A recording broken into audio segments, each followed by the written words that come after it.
Салам достор, бүгүн күнгө суббота 19 март 2022 жыл.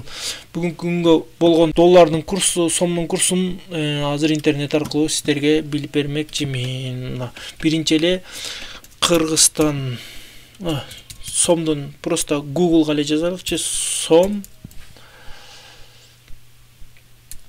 к доллар, рубль эмес, доллар. Рубльди деле билип коелук мына. Google'da 100.04 деп көргөзүп атат.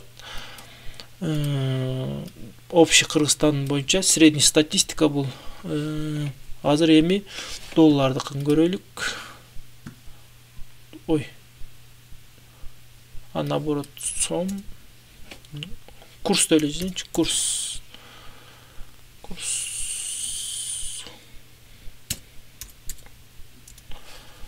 Курс доллары мынакей, к сому дейт. 102 сом 89 тыйын болот бир данный моментте. Ал эми келгиле кийинки Кыргызстан банктыкындагы билип көрөлүк. Кыргызстан банкта сатып алуу 97 сом, сатуу 100 сом экен. Доллардыкы. Евронуку 107 сом, сатып алуу, сатуу 110 сом. Рубльдыкы 0.90, сатуу 1 сом 0.05 тыйын экен. Казак теңгеси болсо 15 тыйын, 0.15 тыйын сатып алуу. Сатуу 0.24 тыйын экен. Так, эми улуттук банкка кирип көрөлүкчү. Улуттук банк курс валюта. Биз ишенген улуттук банк курс валюта. Бул жактан дагы билсек болот экен. Бул акча бар деген сайт. Бул жакта карагыла бүт банктардын кандай сатылып алынып, сатылып аткандары ушул жактан информация алсаңыздар болот.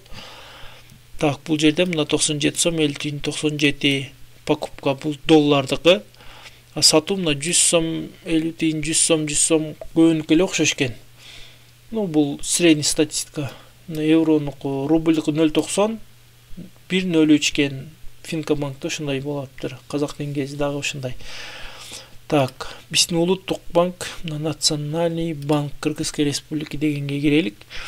Бул жакта эмнегедир валюталар мына кичине башкачараак көргөзүп турат. Эмнеге себептен экенин түшүнбөдүк. 100 бул официальный курс валюты дейт. Бүгүн 19-unda 102 сом 89 тыйын болуптур. 88 тыйын. Евронуку 113 сом 87 тыйын. Рубльдыкы болсо 1.034 тыйын экен да. Казак теңгеси болсо 0.20.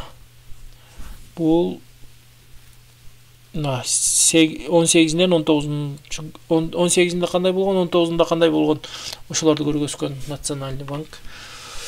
Ошол достор.